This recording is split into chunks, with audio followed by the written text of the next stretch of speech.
Diputado, hay otro tema con el cual, ¿verdad? El cual queremos abordar con usted y es los 401 mil millones de pesos de colocación ¿verdad? De bonos de deuda para el gobierno dominicano que fue aprobado en los días en que estaba en su punto más álgido el escándalo Senasa. Ahí como que no quiere la cosa y como quien hace eso mismo, ¿verdad? Que se sienta ahí ¿verdad? En su baño y no lo siente. Se aprobaron esos 401 mil millones de pesos en bonos, colocación de bonos. Y ustedes saben, cómo se coloca el bono a los intereses que sea, y lo vamos a pagar todos nosotros. Entonces, ¿cómo usted vivió ese momento y cómo usted votó? Bien, decirle que en el caso nuestro es bueno explicarle a la sociedad dominicana. Este año 2026, el presupuesto de este año es de 1.000 billones, ¿verdad? Sí. 775 mil millones de pesos, ¿verdad? 1.700.000. Sí, de los cuales hay un déficit de 401 mil millones de pesos. Tú le estás hablando a la sociedad dominicana que hay un déficit de 401 mil millones de pesos cuando le habla que hubo un desfalco en una sola institución y se dice, de acuerdo a los datos que ofreció el Ministerio Público, que es de 15 mil millones de pesos. Pero hay gente, especialistas, que han establecido que lo que sucedió ahí ronda los cerca de 80 mil millones de pesos. Exacto, que supera por mucho al fraude Baninter, al escándalo Hay Baninter, personas por que han ejemplo. dicho, especialistas que conocen del tema. La realidad es que nosotros, tengo que decirles que no estamos en contra de los préstamos simplemente por estar en contra. Estamos en contra de que se esté sobrecargando a la sociedad dominicana en pago de impuestos y en pago de deuda, que al final cada deuda es el dominicano que tiene que sacarla de los bolsillos para que al final no se les retribuya a los dominicanos en términos de acciones lo que el dominicano necesariamente se toma en préstamo. Tú no me puedes decir a mí que tú estás cogiendo 401 mil millones de pesos cuando al mismo tiempo tú me dices que la baja en la inversión pública en obras y proyectos orientados a desarrollar cada una de las demarcaciones del país ha caído en cerca de 82% en este año 2025, en el año que pasó, si se comparaba con el año 2024, y que la baja en la inversión pública, dicen economistas, en este último periodo ha sido sin precedentes si se compara con los últimos 60 años. O sea, ¿para qué es que se están tomando los cuartos? Entonces, esa es la realidad. ¿Qué nosotros hemos propuesto? Primero, que el gobierno dominicano debe propiciar. Disculpe, supongo que usted no votó. No votamos. Okay. Pero vuelvo y les reitero, porque a veces te quieren decir, todo el mundo ha tomado préstamo. Yo estoy en contra de los préstamos, no porque sí, sino porque si tú no estás haciendo ninguna inversión, ¿para qué tú estás tomando préstamo? Por ejemplo, ha salido a relucir que desde el año 2020 hacia la fecha, el gobierno dominicano, producto de haber tomado una serie de préstamos y no ejecutarlo, tenía un ahorro. Tú tampoco me puedes decir a mí que tú vas a estar tomando dinero prestado, pagando intereses para clavarlo ahí, tener dinero en el banco, que al final tú no sabes para qué lo están usando. 70 mil millones de pesos teníamos guardados allí pagando intereses.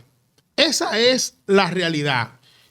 Este año, 2026, el Estado Dominicano va a tomar 401 mil millones de pesos en préstamos.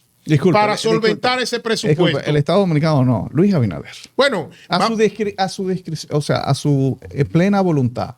Cuando yo menciono el Estado Dominicano es porque al final vamos a terminar pagándolo todo, ¿verdad? Pero es el gobierno que lo está tomando porque es el gobierno de turno, refrendado, claro está, por la mayoría aplastante que tiene en estamento como el Senado y la Cámara de Diputados. En el caso nuestro, incluso, nosotros hemos sido reiterativos, públicamente le hicimos un llamado a todos los legisladores desde nuestra curul ante el presidente de la Cámara de Diputados y le dijimos que no había forma de explicarle a la sociedad dominicana una serie de préstamos tomados, por ejemplo, el año pasado, que se tomaron para el sector eléctrico cuando la gente lo que recibe es apagones y malos servicios.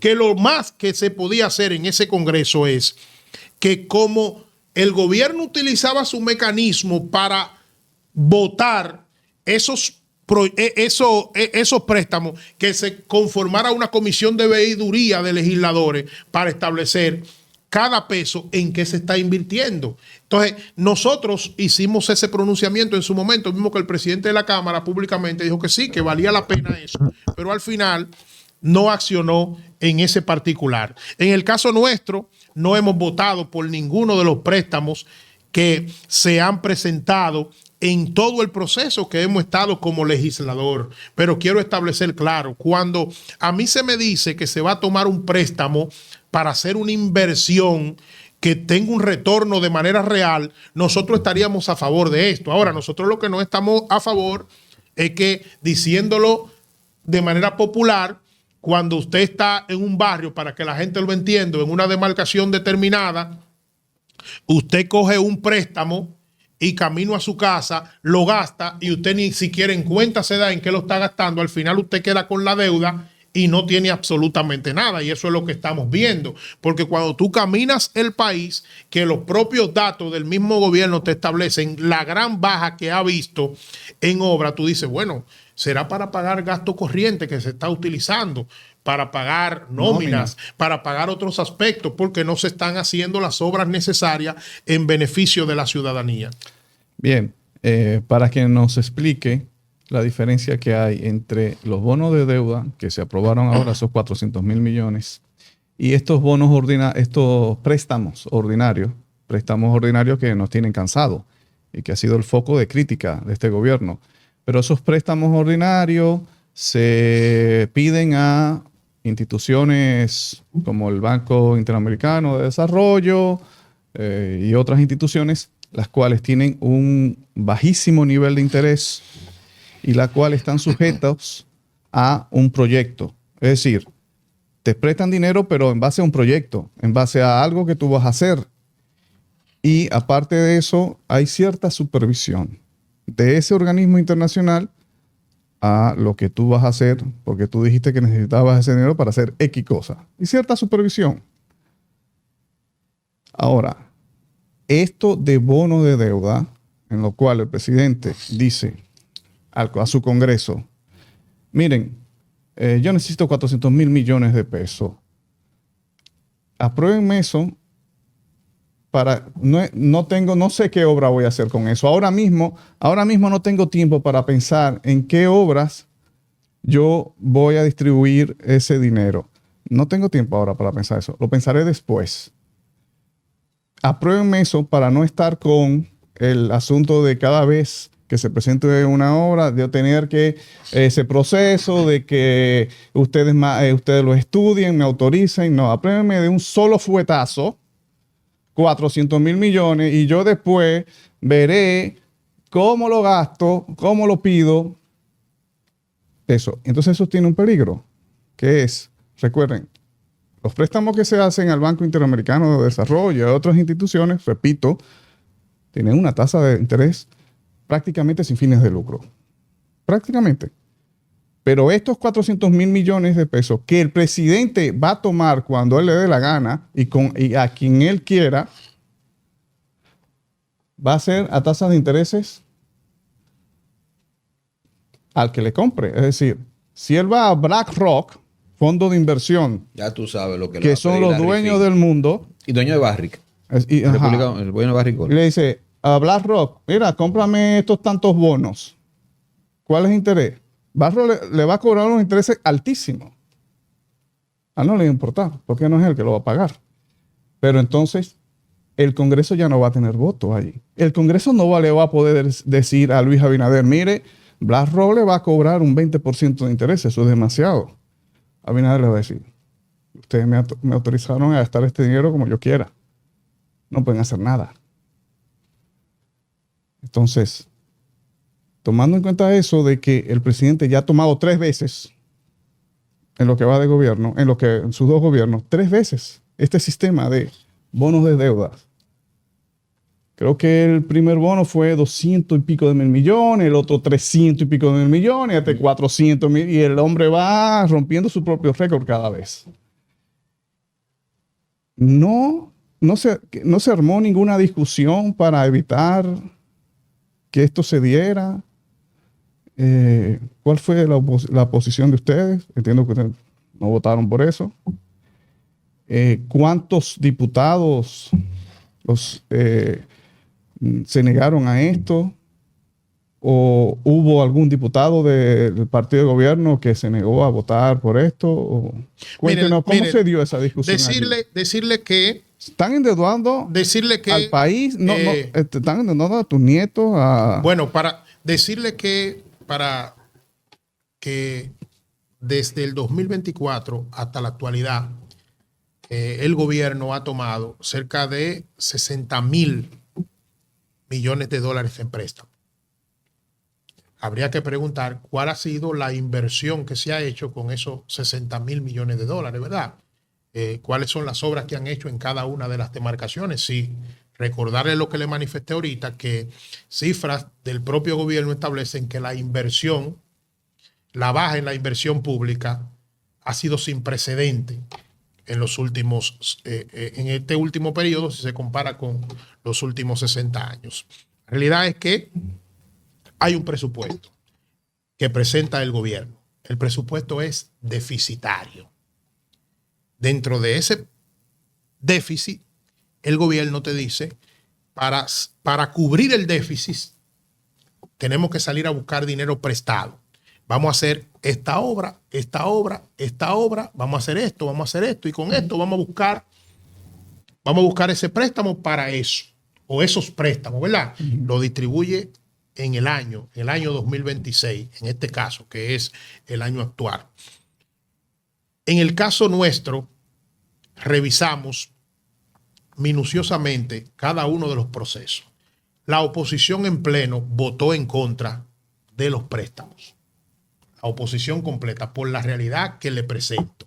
Porque no vemos por qué estamos tomando préstamos sobre préstamos cuando al final a la población no se le está retribuyendo lo que se toma en esos préstamos y la sociedad es que va a terminar pagándolo. Y en medio de un escándalo como ese, como es el caso de Senasa, que ya socializamos aquí, lo que se desvió por esa vía. ¿Qué nosotros planteamos? Bueno, el gobierno debe estar orientado a necesariamente disminuir el gasto corriente, que es altísimo, y enfocarse a hacer inversiones en gasto de capital. Y que si en un momento determinado se tiene que tomar un préstamo, explicarle a la sociedad dominicana y darle garantía. Luego que se vote el presupuesto, entonces se vota los bonos. Los bonos constituyen una especie de respaldo a lo que es el presupuesto o ese dinero que se va a tomar prestado. Nosotros también votamos en contra de esto y la oposición en pleno votó en contra de eso y argumentó el por qué estaba en contra de que de manera constante se estuviera aumentando préstamo sobre préstamo, se estuviera aumentando el endeudamiento cuando tú le estás diciendo a la sociedad dominicana que tú tienes un dinerito guardado por ahí. Se estila que si tú tienes un dinerito guardado por ahí, en vez de tú estar cogiendo hacia afuera, lo que tú tienes que generar las condiciones de utilizar ese dinero, hacer una inversión para que eso tenga retorno. Entonces nosotros tengo que reiterarle tanto a ustedes como a la sociedad dominicana que nosotros y todos los compañeros de la oposición no votaron por eso el préstamo y no estamos votando por los préstamos que constantemente presenta el gobierno.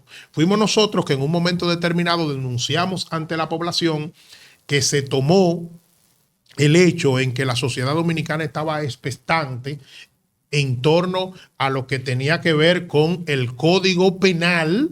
Ustedes recuerdan, y a las 2 de la mañana se le dio un palo acechado a la sociedad dominicana estableciéndole la aprobación de préstamos ascendentes a cerca de 600 millones de dólares para una serie de realidades que nosotros, por ejemplo, buscábamos En el caso de nosotros que somos del municipio Santo Domingo Norte, en un momento determinado vimos la toma de un préstamo. Cuando vemos, decía el préstamo que era para la segunda etapa de un acueducto que iba a beneficiar a cerca de 1.500 personas. Hasta ese momento nosotros lo veíamos bien. Decíamos, bueno, si se va a construir la segunda etapa de un acueducto, el préstamo fue a finales de 2025 que se iba a tomar. Cuando nosotros vamos a los medios de comunicación, en la búsqueda que hicimos, vemos que esa obra se prometió en el 2020 y en el 2020 se establecía públicamente que iba a terminar en el 2023 y en ese momento se tomó un préstamo para eso. Entonces, como en el 2025 estamos tomando un préstamo para esa obra que debió ser terminada en ese tiempo. Entonces, por eso nosotros votamos en contra de esos préstamos y por eso propusimos de que desde el Congreso Nacional, que los legisladores, que son los que levantan la mano, puedan tener un mecanismo de veeduría que les permita tener acceso a si esas obras llegan a su final término, porque hay una función que debería hacer el legislador, que es de fiscalizar, es verdad, pero si no se crean los mecanismos necesarios estructuralmente como órgano para esos fines, ¿ustedes creen que hay posibilidad de un legislador pararse simple y llanamente al frente de algo y decir, pero eso no lo están haciendo? No sé si ustedes me entienden, porque tiene que crearse un mecanismo institucional. Nosotros desde el primer momento que fuimos electos como legisladores hemos pedido que se constituya un mecanismo institucional que permita acciones de veeduría, que se le pueda dar seguimiento a cada peso que se invierta de lo que se toman en préstamo. Raposo, pero lo que tú acabas de decir es algo muy grave, ¿eh? Es decir, tú acabas de decir de que ustedes no tienen mecanismos para fiscalizar cuando el deber y la responsabilidad del diputado o el legislador es fiscalizar. Por eso la gente vota por ustedes, para que fiscalicen lo que hace el Ejecutivo, y además tomando en cuenta de que son ustedes los que aprueban. Son ustedes los que aprueban ese dinero. Si ese dinero se lo roban, ustedes deben tener el deber de reclamar eso, porque si no, pues estamos ante la percepción de que todos son cómplices. ¿No? Mira, la realidad es, eso es grave, o sea, que no tienen un mecanismo de fiscalización cuando lo que se le es que todos llegan allí con la promesa de que van a fiscalizar. Mira, pero si todos llegan con la promesa de que van a fiscalizar y todos ellos saben de que mentira, porque nosotros no tenemos mecanismos para fiscalizar, nos están mintiendo en la cara. Mira, la realidad es que tengo que decirte que yo soy de los que entiendo, y vuelvo y lo he establecido, hay que robustecer este tipo de acciones. No solamente, simple y llanamente, con tú presentar una resolución. Y lo he dicho desde el principio, y lo he dicho en el pleno, y lo he dicho en todos los escenarios. No es solamente con tú presentar una resolución. No es solamente con tú como legislador. Por ejemplo, yo fui quien sometí la interpelación en un momento determinado del representante de la sede, Celso Marrancini. ¿Por qué la sometí? Ante un clamor en un momento determinado del pueblo dominicano. La crisis energética. Una crisis tremenda ante una institución que en ese momento había tomado de préstamo para el año 2025 cerca de 120 millones de pesos, y lo único que recibía la gente era apagones y un mal servicio. Nos integramos a 3 legisladores más, que es lo que establece la ley. Sometimos una resolución de interpelación.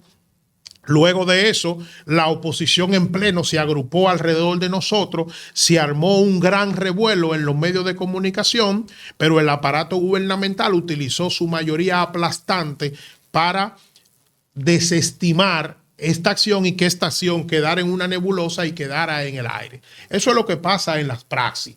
¿Qué nosotros hemos pedido? Nosotros hemos pedido que estamentos como el Congreso Nacional deben jugar su rol de primer poder del Estado y muchas veces no constituirse en sello homígrafo de los mandatarios de turno, que ha pasado ahora, pasó en otro momento y ha pasado en otro momento, pero este es el momento que nosotros estamos viviendo.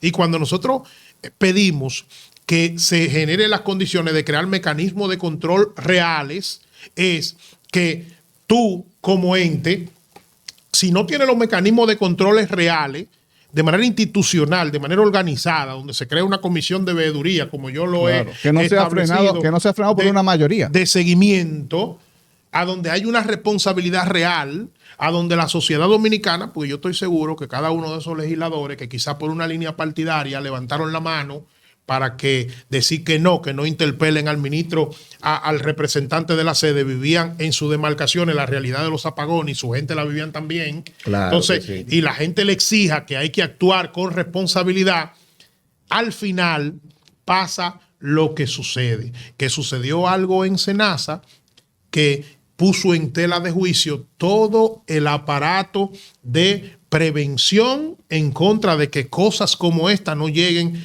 a eso que sucedió. Bien, antes de pasar al otro tema, hay que enfatizar allí de que a Marrancini no se le llevó ahí al Congreso porque seguramente muchos dijeron no, pero el propio Marrancini dijo sí, a mí me encantaría estar allí para yo decir mis verdades.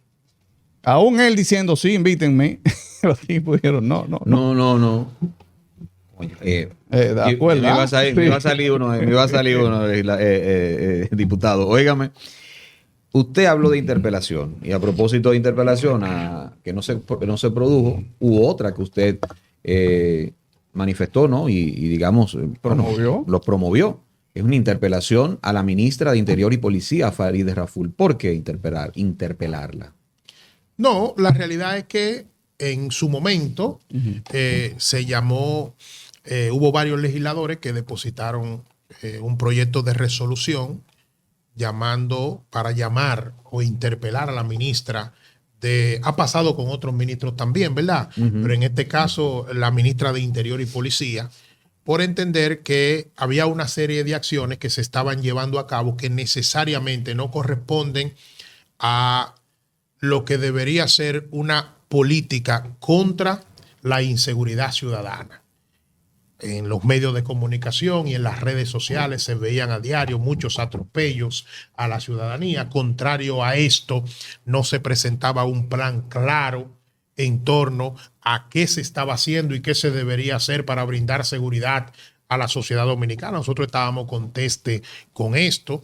El gobierno, como siempre, utilizó su mayoría para frenar este tipo de acción. Aún ella públicamente estableciendo también que estaba en disposición de dar la cara porque lo estableció en su momento, ¿verdad? Nosotros somos de los que hemos dicho que la política en contra de la delincuencia en este país se ha circunscrito simple y llanamente a seguir los parámetros tradicionales del enfrentamiento de disparos, que muchas veces termina perjudicando al dominicano de a pie, que nada tiene que ver con eso. Vimos lo que sucedió en Santiago. Tú no observas políticas públicas claras, reales de ministerios como el Ministerio de Interior y Policía, orientado a brindar seguridad de manera real a la ciudadanía. Tú observas que se reúnen todos los cuerpos orientados a contrarrestar este fin todos los lunes y se sigue desapareciendo gente en un momento tan tecnológico como este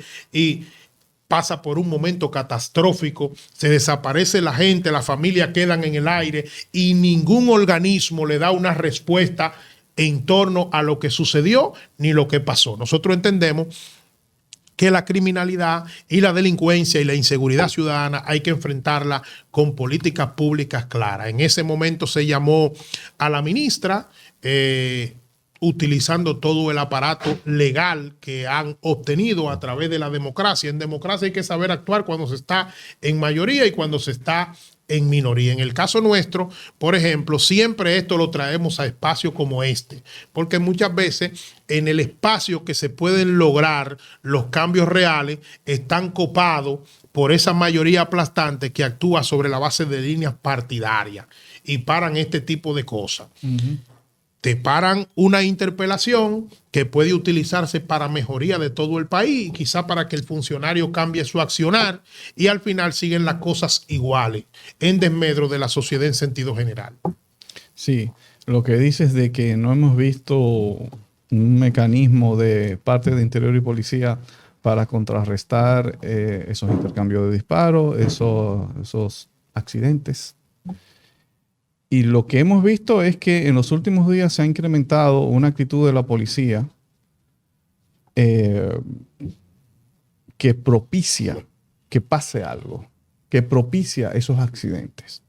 Por ejemplo, yo estaba escuchando al comunicador Julio Clemente, comunicador del Show del Mediodía, él dando su testimonio de que fue interceptado por 2 agentes del DICRIN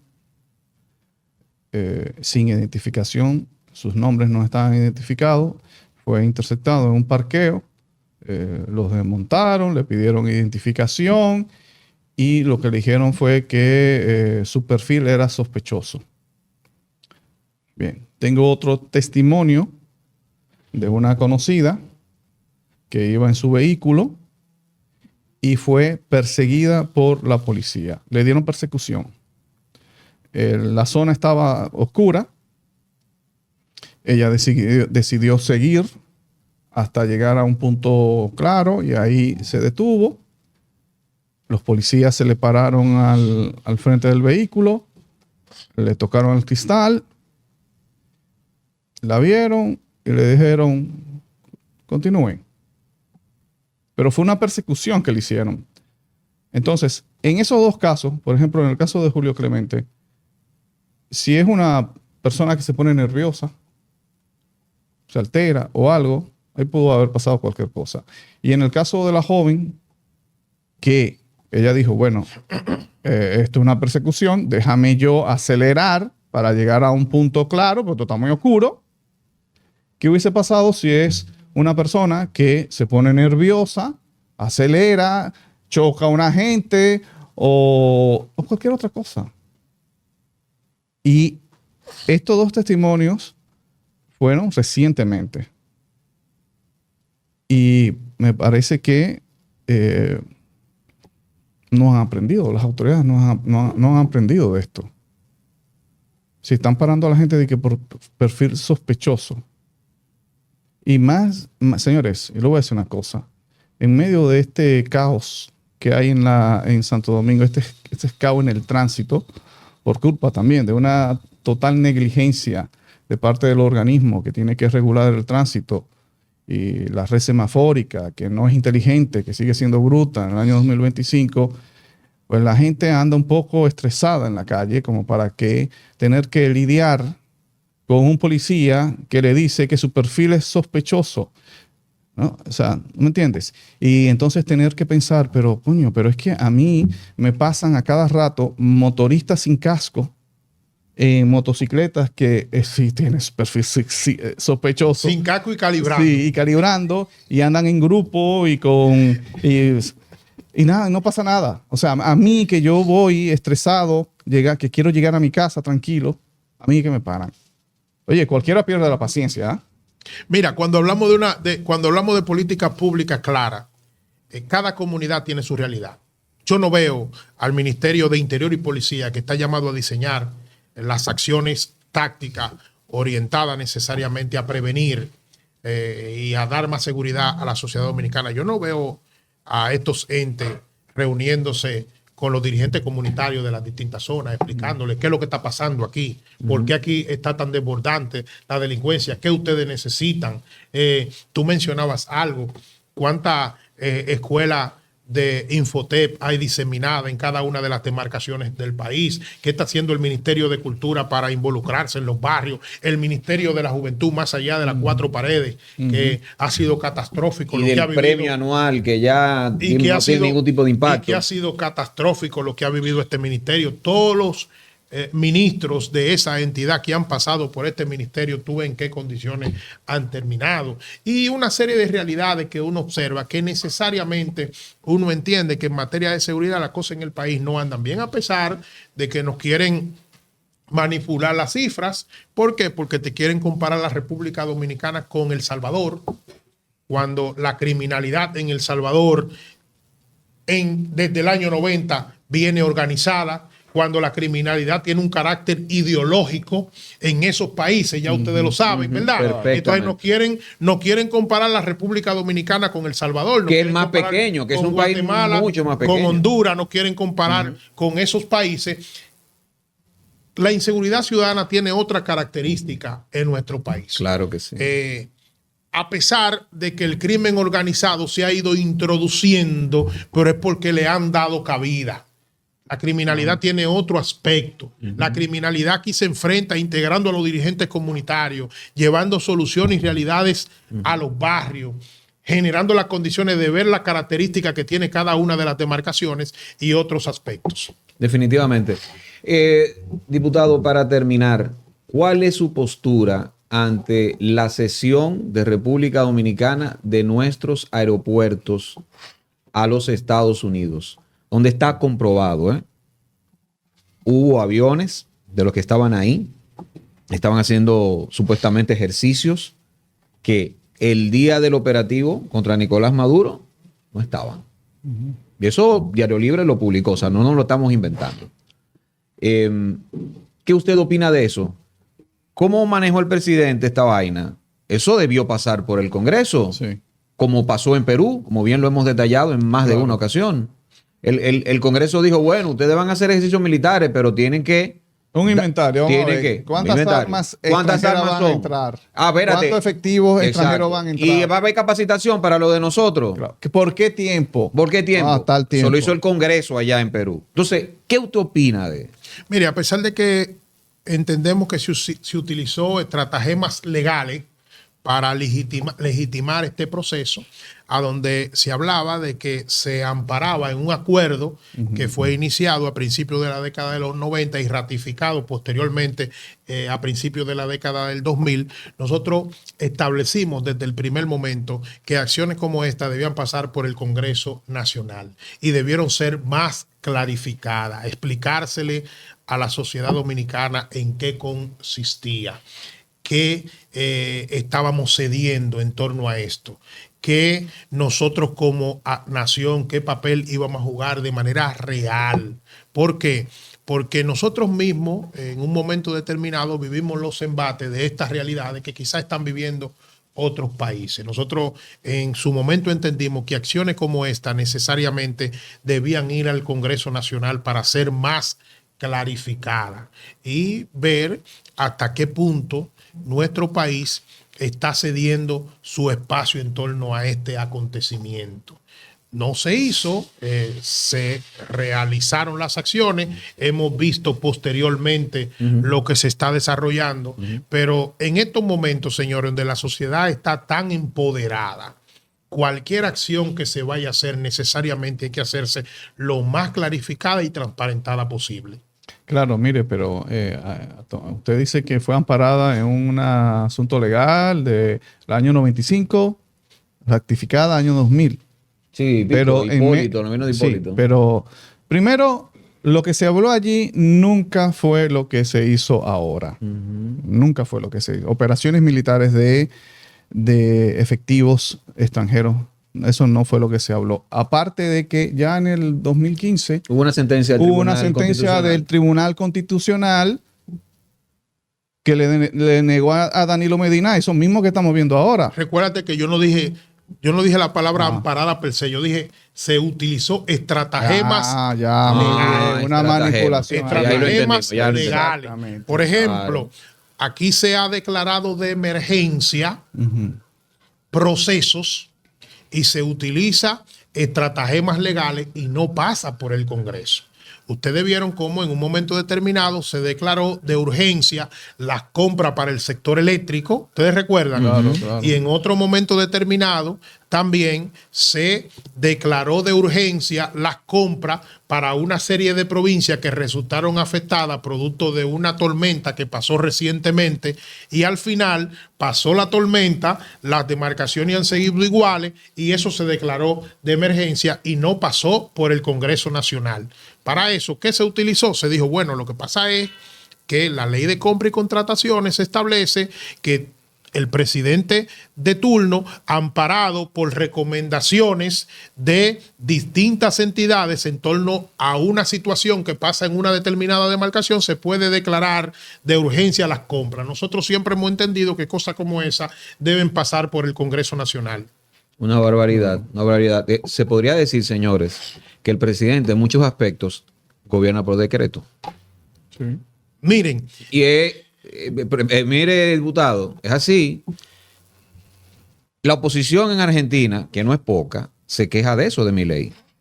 Milei está gobernando con un presupuesto del 2023. No, y vienen impuestos. Y dicen que, bueno, No, y vienen eso impuestos. es propio de autoritarios. Vienen impuestos, como no han podido pasar la reforma fiscal, pero ya vienen impuestos que lo anunció el propio ministro de Hacienda, impuestos Administrativo. De manera administrativa, así es. Miren, me gustaría, sí, adelante. para Claro. concluir, Sí. decirle a la población, principalmente a los municipios de Santo Domingo Norte, el próximo sábado 14 de marzo, nosotros estaremos desarrollando un taller sobre inteligencia artificial, cómo la inteligencia artificial ha determinado el éxito de las empresas. Eso lo vamos a hacer de manera gratuita para la población. Eso es en la biblioteca comunitaria de Guaricano en Santo Domingo Norte. Los aperturamos y al día de hoy hay 250 jóvenes que se han inscrito.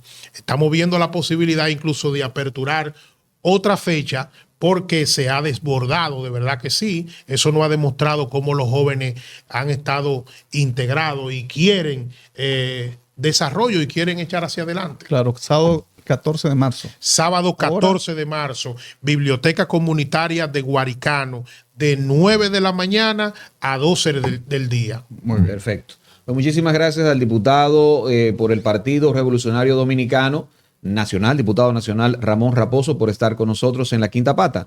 Recuerda suscribirte, activar campanita, darle me gusta para seguir creciendo, compartir y todo eso.